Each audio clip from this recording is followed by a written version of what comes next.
Good afternoon, and thank you again for joining me. My name is Ghelmick, the Regional Emergency Coordinator for the state of Vermont. The purpose of this communication is to provide an update to the evolving storm and the emerging problems we face. The National Weather Service is forecasting another 2 to 3 days of freezing rain on top of the estimated 6 to 7 inches that has already accumulated. The governor has made this a priority, so we have the full support of the state, and he is seeking assistance from federal government. The governor has also requested residents to stay off the road, and all essential employees work 12-hour shifts. However, we understand unions are demanding overtime and risk bonuses, which the governor is willing to consider, so long as we, get the situation under control. Emergency services, the 911 call system in Burlington is currently inoperable due to infrastructure breakdowns. The fire departments are reporting the following issues: several house fires involving alternative heat sources. Most departments are reporting issues responding to calls due to the condition of the roads. Several offices, schools, and warehouses have the roofs have collapsed with no reported injuries, though. Fire department officials are concerned by the numerous electrical wires touching the ground. Police departments are reporting the following issues: hundreds of car accidents have been reported. Due to the holidays, 1/3 of their workforce is on vacation out of the state. Police officials are concerned about their right to force evacuations of elderly and disabled persons who might be living under critical and dangerous conditions. Power outages are creating opportunities for burglary and theft. We're also getting a report that 100 civilians are stranded in the airport. However, they do have food and water. Hospitals are reporting there are no serious injuries at this time. The most common injury being reported is slipping on ice. They are worried about elderly and disabled people stranded in their house, and hospitals also have concerns about secondary heating sources. According to the Vermont Agency of Transportation, the road system in northern Vermont is currently in very bad shape. They are trying to mobilize all the required equipment needed as soon as they can, but it takes time to break the ice with their equipment, such as trucks, loaders, etc. Salt and other abrasives are not enough. They have also declared the roads, streets, and highways as not drivable at this time and urged citizens to avoid driving. The Vermont Electric Company is reporting the current situation is unprecedented, and the Velco is now working hard to assess the scope of the damages on its network. Mitigation overview. Priorities are preservation of life and restoration of critical infrastructure, so that includes emergency services, responding to fires, responding to burglaries and reported thefts, traffic accidents, structured dwelling collapses involving injuries, and then routine emergency calls. Restoration critical infrastructure includes communications, cellular network, 911 network, clearing of roads and bridges, and especially the emergency snow routes, and then recovery efforts after the storm has passed. Everyone should prepare for another, at a minimum, 3 days of severe freezing rain. The demand for overtime, labor budget issues, and risk bonuses is currently being reviewed by the Mayor of Burlington and the Governor. More information will be provided as soon as it is made available.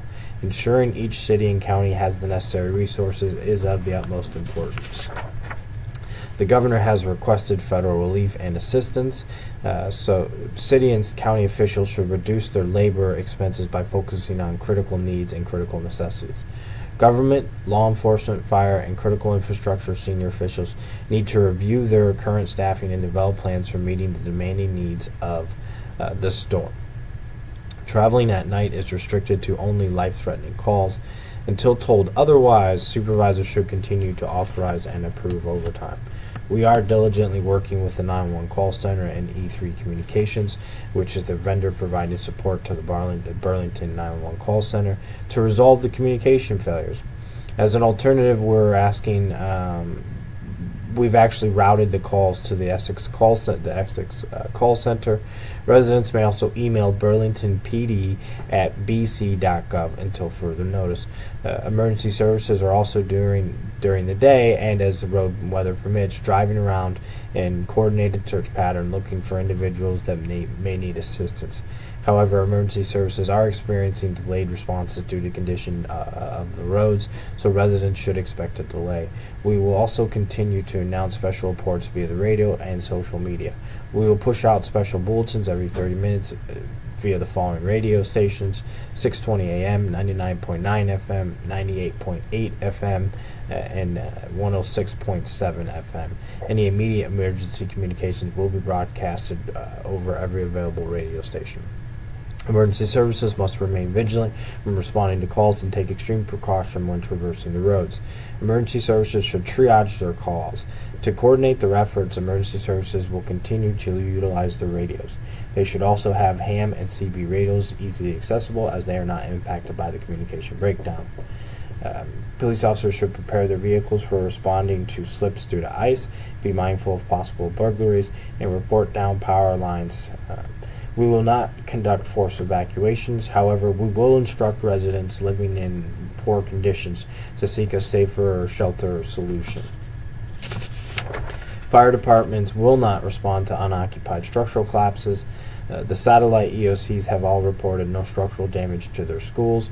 When responding to any calls, emergency responders should look for alternative heating solutions at houses and advise them of signs of carbon monoxide and the risk of a fire. They should also report down power lines to Velcro. VAOT is working around the clock, but with the accumulation of the ice, are having a difficult time breaking through the ice.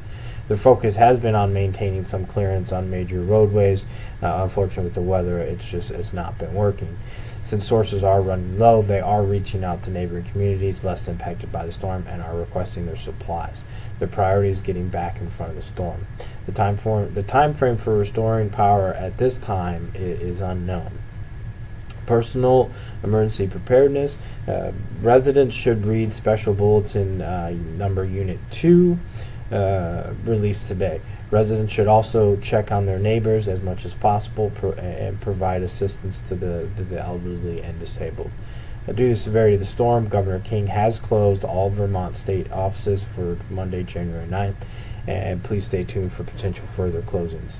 With the battle rhythm, due to shortages in personnel and budgetary issues, officials should continue operating 12-hour shifts as much as possible, providing services 24/7. We understand that there are some budgetary concerns, and we hope those will be addressed by the Burlington mayor, the governor, and potentially federal assistance.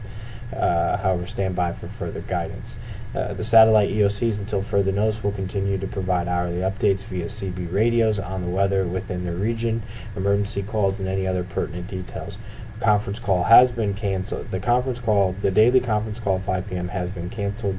However, at 5 p.m. I will be providing any updates and an overview of reported events via CB radio. In closing, I understand the storm has been more severe than previously predicted. However, I want to commend everyone on their continued efforts and support of this mission. Good luck and stay safe. I'll talk to you soon. Thank you.